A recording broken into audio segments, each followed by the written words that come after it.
Let me tell you something my mother told me when I was young. The most dangerous people in your life are the ones who think your kindness is their opportunity. I didn't understand her then, but I understand her now. Because the man who almost destroyed my marriage, my finances, my peace, and the roof over my children's heads, was someone we trusted. Family. My name is Kemi, and this is how one relative walked into our home smiling, and almost left us homeless. The first red flag we ignored. It started on a quiet Friday evening. The kind of evening where children are laughing, the generator is humming softly, and you're grateful for your life. Then the phone rang. It was my husband's cousin, Emeka. He sounded desperate. Kidu, brother, please, I need help. I lost my job. My landlord sent my things outside. Tunde's eyes softened immediately. My husband is a good man. Too good sometimes. Kemi, he whispered after the call. Emeka is stranded. He can stay with us for a few months. Just until he gets back on his feet. Few months. I didn't know that phrase would haunt me. I didn't know those few months would become the hardest year of my marriage. I forced a smile. Okay. Let him come. That was the moment the door opened, literally and spiritually, to the danger we didn't see coming. When Emeka arrived, he came like a humble man. Soft voice, small bag, grateful smile. Auntie Kemi, God bless you. You won't regret this. And for the first week he was perfect. He played with the children. He helped Tunde wash the car. He took out the trash without being asked. If he had left after that first week, I would have recommended him for an award. But that was the act. Performance. A beautiful uniform covering a very ugly truth. The second week he stopped waking up early. The third week he stopped job hunting. By the second month, he had claimed the best couch in our living room like it was his birthright. Every match day, his voice shook the whole duplex. Ref, that is a foul nah. Use your eyes. He ate the biggest portion of food. Used all the Wi-Fi. Left his plates everywhere. His Auntie Kemi, God bless you, slowly became, Auntie Kemi, please, can you help me wash the bathroom? I'm tired. Tired from what? I didn't know. Tunde kept defending him. He's going through a hard time. He just needs support. He's family. That word, family, is the biggest trap in African households. I caught him in my bedroom once. Yes, inside my bedroom. Rummaging through our file cabinet. Froze. Emeka, what are you doing here? He jumped like his soul wanted to leave his body. Auntie, I was looking for a pen. Pen. Inside a drawer we never open. Inside a private bedroom he had no reason to enter. That should have been the moment we sent him out. But Tunde said, maybe he truly needed a pen. I'm not proud of it, but that day, I started locking my bedroom door. From the inside, from the outside, every time. Because something about Emeka's eyes that day felt wrong. The night that changed everything. One night, Tunde and I were discussing something serious. A loan he needed for his logistics business. He needed more collateral. The bank wasn't making things easy. We thought we were alone. We weren't. From the corridor, Emeka's shadow lingered. He stepped forward suddenly, as if he had been waiting for the right time. Brother, he said smoothly, why don't you use the duplex as full collateral? I know a bank officer. Very reliable. He can help you get the loan quickly. My heart dropped. Tunde, I whispered. This doesn't sound right. But Tunde was stressed, desperate, and Emeka sounded confident. Just give me the documents, Emeka said, smiling like an angel. I will help you. I wish I had screamed. I wish I had fought harder. I wish I had trusted my instincts. Because that night, we placed our future into the hands of the wrong man, and he was ready to destroy it. For 2 weeks, Emeka walked around the house with a new confidence, whistling, smiling, eating like a man who just won the lottery. I didn't understand it, but I felt something was coming, and it came. On a Wednesday afternoon, Tunde was checking his email when his face changed. Slowly, like the blood drained out of his body. "Kemi," he whispered, "come." I walked to the laptop. One email changed our entire reality. "Your credit score has been downgraded. Your collateral has been fully leveraged. Your remaining equity has been withdrawn. The amount is due immediately." Tunde's hand shook. "This is not the loan I applied for." I looked closer. The signatures, the documents, everything looked official. But one detail stood out. The loan wasn't taken from our bank. It was taken from another bank, using documents only Emeka had touched. Tunde gasped. "Kemi, Emeka took a loan, with our house as collateral. And the money?" I asked quietly. All 4.8 million Nigerian nairas of it. Just gone. Taken by a man sleeping under our roof, eating our food, laughing with our children, calling us family. Tunde confronted him that evening. And do you know what Emeka said? Not, "I'm sorry." Not, "I will explain." Not, "Please forgive me." He shouted, "You people are wicked. I was helping you. You want to embarrass me. You're ungrateful." Ungrateful. For what? For him destroying everything. For almost making us homeless. For almost killing Tunde with stress. That night something inside me broke. And something else woke up. A voice I had buried for years. A voice my mother gave me. "Protect your home, Kemi. Not everyone who shares your blood deserves a place inside your house." I have never seen my husband, Tunde, shake the way he did that night. This was a man who survived tough years hustling in Lagos traffic. A man who built a business from scratch. A man who never backed down from anything. But that email broke him. He kept pacing the living room, running his hands over his head. "Kemi, he used our duplex as collateral. Behind my back. My God, what have we done? What have I done?" His voice cracked. I had only heard that once, when his father died. "Call Emeka out here," he whispered. Emeka stepped into the room like he was walking into a birthday party. He was smiling. Smiling. "Brother, what's the issue? Why all this tension?" He even yawned. Tunde held up the printed email. "Explain this." Emeka barely glanced at it before shrugging. "Oh, I sorted that loan thing for you. You said you needed help." Tunde froze. "I said I needed help getting a loan for my business. Not a loan using my home as collateral. Not a loan from a different bank. Not 4.8 million Nigerian nairas disappearing." Emeka raised his voice, trying to flip the script instantly. "Ah, so because I helped you, you want to drag me like this. I did it for you. If not for me, you wouldn't even qualify." My jaw dropped. He was bold, aimless, dangerous. But he wasn't finished. He suddenly grabbed Tunde's phone from the table. "You're acting like you're perfect. Let me call my parents. Let them hear how ungrateful you're being." I snatched the phone from him instantly. "No. You will not twist this." Emeka laughed, the type of laugh that hides venom. "Kemi, you don't understand anything about business. Men are talking here." That was it. That was the moment my anger found fire. For 8 months I swallowed insults. For 8 months I cleaned after a grown man. For 8 months I tolerated his laziness, the mess, the entitlement. But calling me stupid in my own home, that was the line. I stepped forward. "Emeka, you didn't help us. You scammed us. You used our trust to steal from us."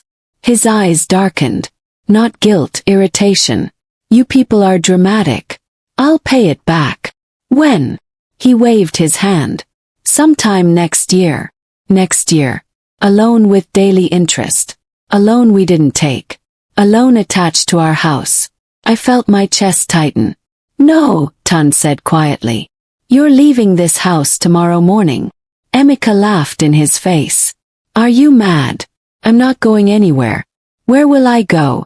I'm family." That word again. Family. The shield of every manipulator. The weapon of every parasite. The excuse for every betrayal. But not today. Not anymore. The first step to fighting back. And then, suddenly, like God himself stepped into the living room. Tunde stopped shaking. His shoulders straightened. His voice deepened. His eyes hardened. "Kemi," he said firmly. "Bring my laptop."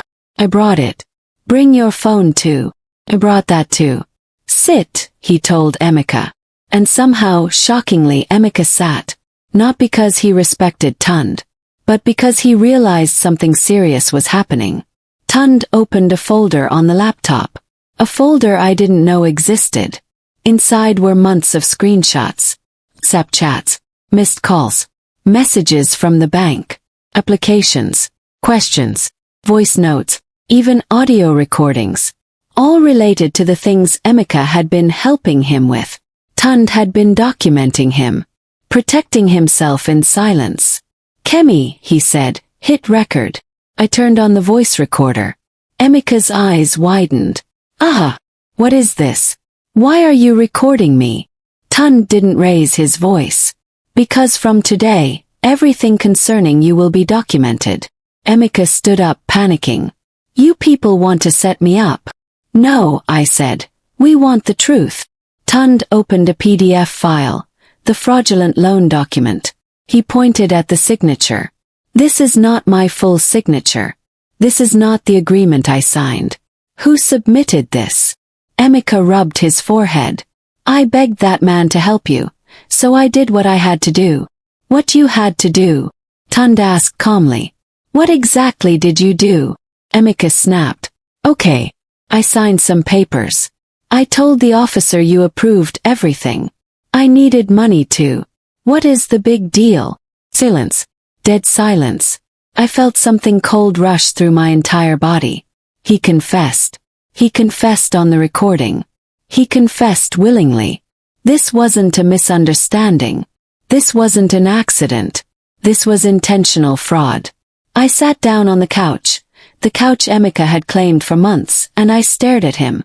This man had eaten from my pot, used my soap, slept under my roof, watched my children like an uncle, and in the same breath, he planned to destroy their future.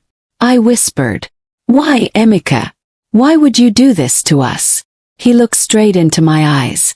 And with zero shame he said, "Because you people have money. You will survive." I needed it more. My blood turned hot. "You will survive. Do you know what it means for someone to use your hard work, your sacrifices, roof, your food, and your trust, and then justify betrayal by saying, 'You will survive'?" That night something inside me died, and something new was born. A version of myself that no longer felt sorry for people who didn't feel sorry for me. The plan that saved us. Tunde closed his laptop. "Kemi, tomorrow morning we go to the lawyer."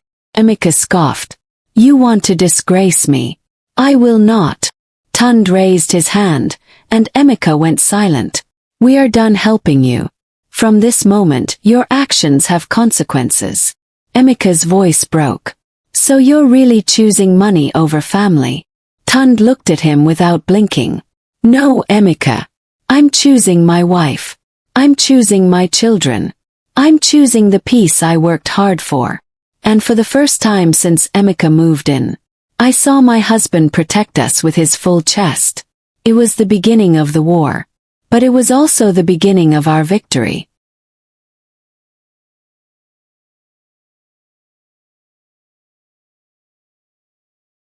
I didn't sleep that night. Not because I was scared, but because I was angry in a way I had never felt before.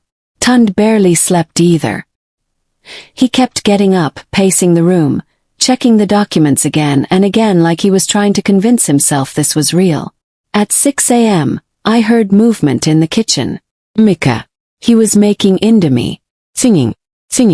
A man who almost made us homeless was singing. I stared at him from the corridor. He saw me.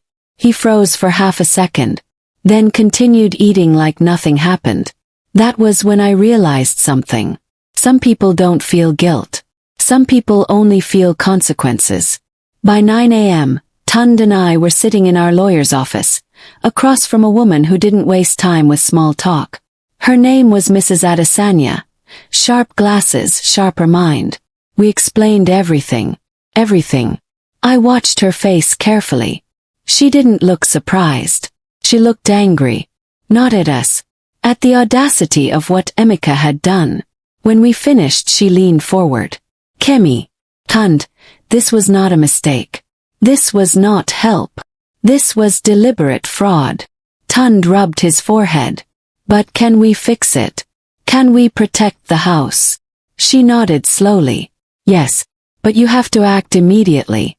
Before Emeka does something worse. My stomach twisted. Something worse. Like what? She sighed. People like him rarely steal once. When they see they can get away with something, they try again. Your home is at risk until this is settled. Felt cold. Colder than I had ever felt. She continued. We will file for an injunction. We will block the fraudulent loan. We will gather the evidence you recorded. And you will give Emeka notice to vacate the property. Tunde nodded. He refused to leave.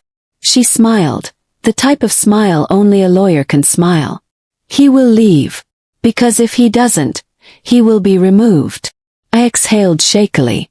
Then she handed us a document. Court order. Tunde held it like it was a sword. 'Cause it was. When we got home, Emeka was on our couch again.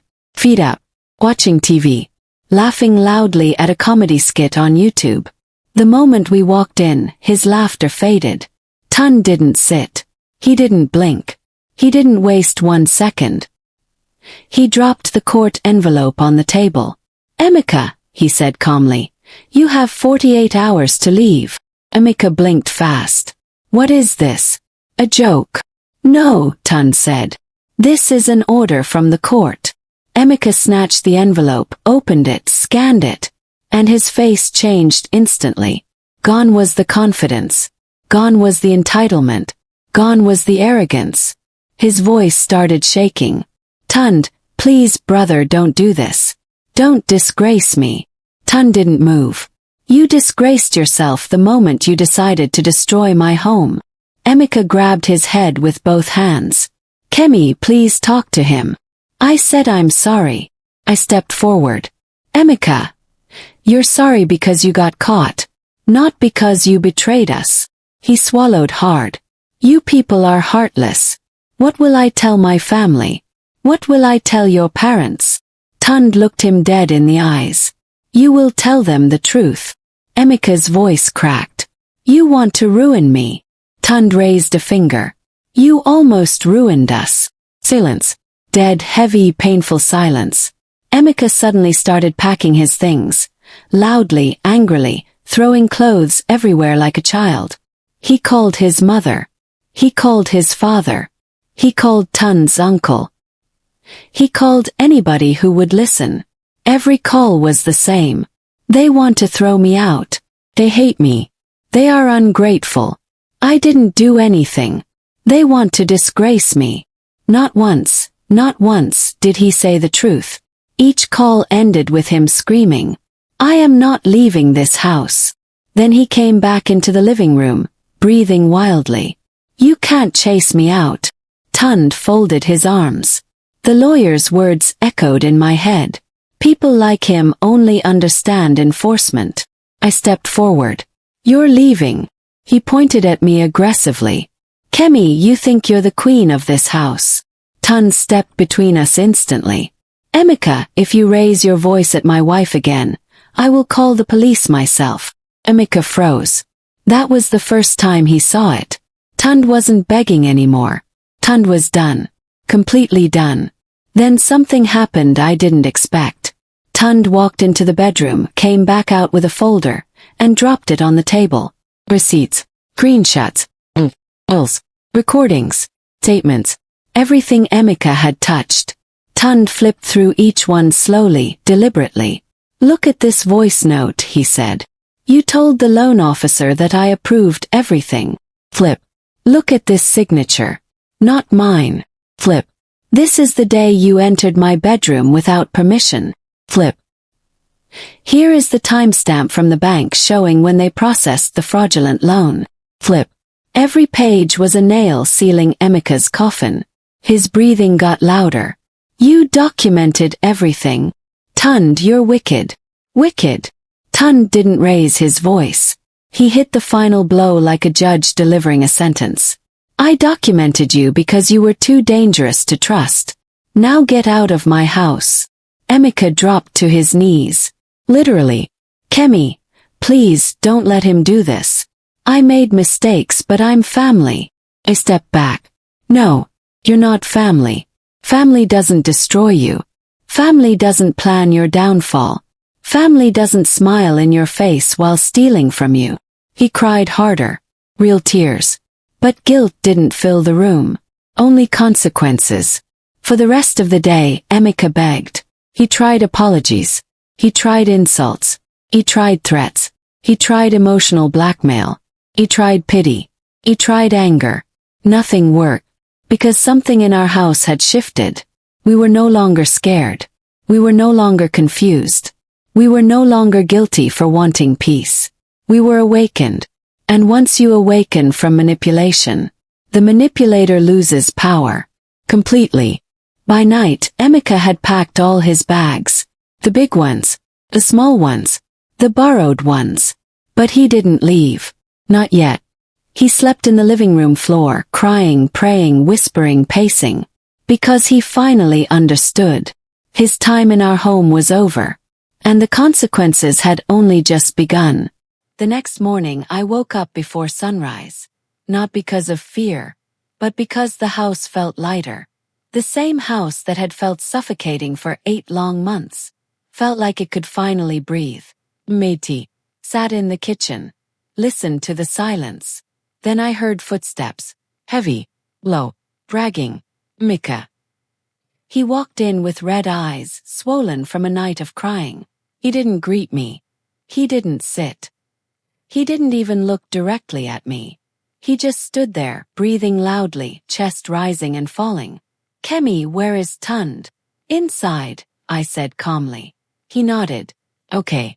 I want to talk to him. Man to man. I looked at him for a long moment. Then I stood. No. You're going to talk to both of us. His eyes flickered fear. Because he knew. The moment a Nigerian wife enters a battle, the war becomes spiritual. We walked into the living room. Tunde was already there, fully dressed, court order in hand, calm as a still river. But his eyes, sharp like broken glass. Emeka licked his lips and sat down slowly, like someone sitting for judgment. Tunde, brother, I want to explain. Tunde crossed his arms. Explain. Emeka swallowed hard. I made a mistake. Tunde didn't blink. You made calculated decisions. You gathered documents. You forged signatures. You took a loan behind my back. You almost cost us our home. Emeka started trembling. This Lagos is hard. I was desperate. Tunde leaned forward. And you decided to destroy your own family to survive.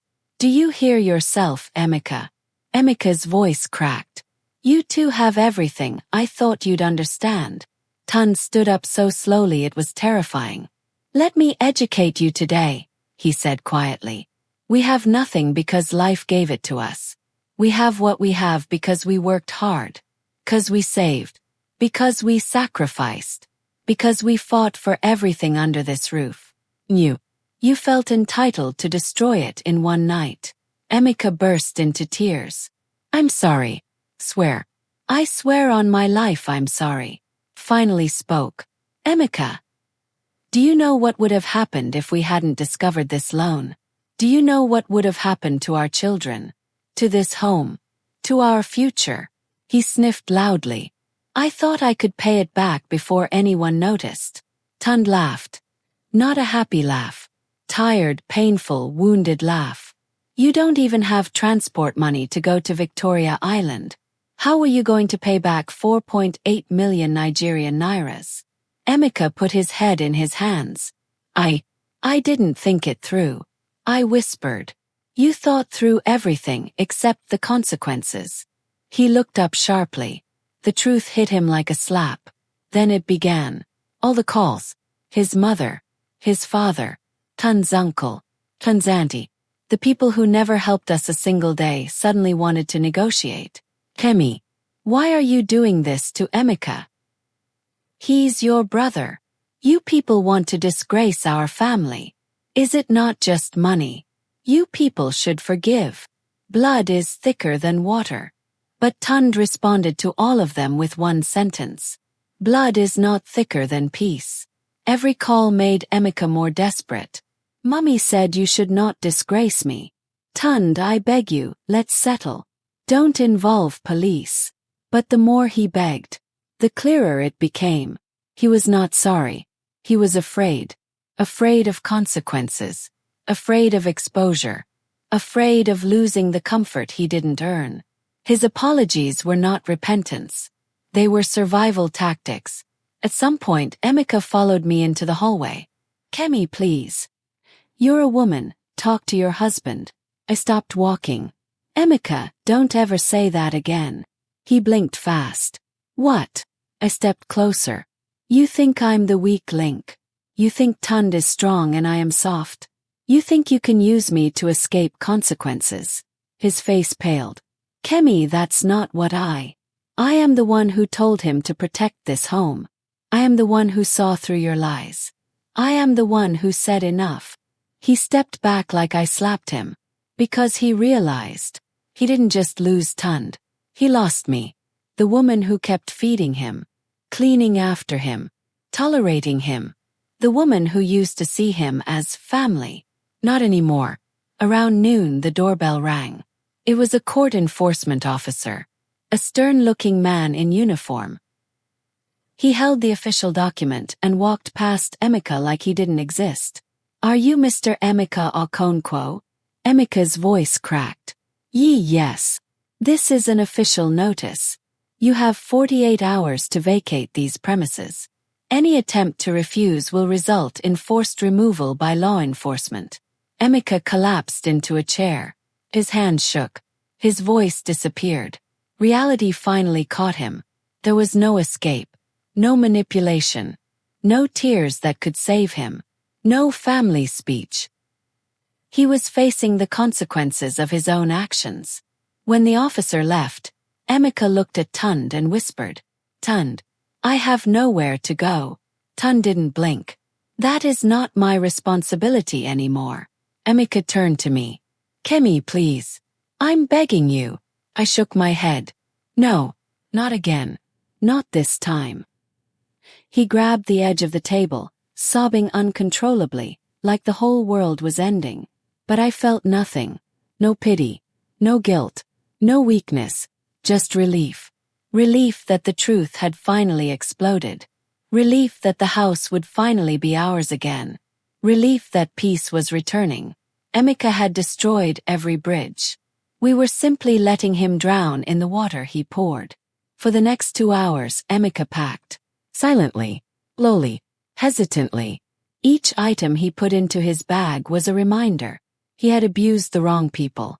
He had underestimated the wrong couple. He had walked into the wrong house. By evening, he sat on his last bag, shaking. Kemi. Tunde, please, one more night. Tunde opened the door. No. Emeka cried into his hands. I picked up the last bag and placed it outside. You need to leave. He looked at me with shattered eyes. Where should I go? I stepped back. That's no longer our concern. And with that, Emeka walked out, slowly, defeated, broken, exposed. And the door closed behind him with a softness that felt like victory. And satisfying closure. When you're ready for the final chapter. When the door finally closed behind Emeka, our home went silent. Not the uncomfortable silence we had lived with for months. Not the tense silence of anger or fear. This was different. This was peace. For the first time in almost a year, I could hear my own breath. I could feel my own heartbeat. I could think clearly in my own living room. Tunde walked toward me slowly. He didn't say a word. He just wrapped his arms around me, tight, the way he used to before our home became a battlefield. I'm sorry, he whispered into my neck. I should have listened to you earlier. I shook my head. You listened when it mattered. He stepped back and looked at me with tired, grateful eyes. We survived, he said softly. He nodded. Because we stood together. The next few months were not easy. We visited the bank again, and again, and again. Paperwork, meetings, evidence, statements, signatures, corrections, adult stress, the kind that drains your bones. But every week things improved. The fraudulent loan was frozen. The lien on our house was reversed. Tunde's credit score started climbing slowly. The bank apologized for not verifying some details properly. Our lawyer updated us regularly. Took months. But we clawed our way out of the hole Emeka dug. Every time I felt frustrated, I reminded myself, this is not punishment. This is recovery. And recovery takes time. Of course, the calls didn't stop. Tunde, how can you chase your cousin out? Kemi, you people are harsh. Is that how Christians behave? Forgive and forget. But this time, Tunde didn't entertain any of it. He answered every call with one sentence. If you care about him so much, let him stay in your house. Not one person agreed. Not one. That was when we both understood. People love giving advice about forgiveness when they have nothing to lose. People love telling you to accommodate when they're not the ones paying the price. People love shouting family as long as you are the one carrying the burden, not them, never them. One Saturday afternoon, months later, I was cleaning the kitchen when I heard laughter from outside. My children. Tunde was chasing them around the compound with water guns, shouting and laughing like a child himself. The sun was bright. The air was clear. The house felt alive. And suddenly, I realized something monumental. We hadn't heard arguments in months. No tension. No walking on eggshells. No emotional exhaustion. No fear of what new problem Emeka would cause. Our home was ours again. I leaned against the counter and let out a long, deep breath. A breath I didn't know I had been holding for almost a year. One evening, Tunde and I sat together on the balcony. Soft breeze. Quiet compound. Children asleep. Peace settling in like a warm blanket. He took my hand. Kemi, you were right, he said quietly. Family helps family. But not at the expense of your own home. I squeezed his hand. We thought we were being kind, I said. But kindness without boundaries becomes self-destruction. He nodded slowly. I won't let anyone threaten our peace again. Not even family. And in that moment I realized, we didn't just survive Emeka's betrayal. We evolved. We grew stronger, sharper, wiser, more united. We learned to say no, loudly, clearly, unapologetically. We learned the difference between helping and being used. We learned that loyalty without boundaries is a weapon people can use against you. And we learned something universal. Some people think family gives them the right to destroy your life. Doesn't. Family is not who shares your blood. Family is who protects your peace. I wish I could say Emeka's story ended well. Didn't. A few months after he left, he called Tunde again. Not to apologize. Not to repent. Not to take responsibility. But to ask for money. Tunde blocked him immediately. And that was the day I truly understood. Helping someone who refuses to help themselves is the fastest way to lose everything you love. White medium star, what we have now. We have our home. We have our peace. We have our marriage, stronger than before. We have our children's laughter. We have a new rule that saved our lives. Help family, but never at the cost of your own family. And every morning when I walk through the house, feel gratitude, not just for what we have, but for what we escape. Because sometimes, the greatest blessing is not who enters your life, it's who leaves.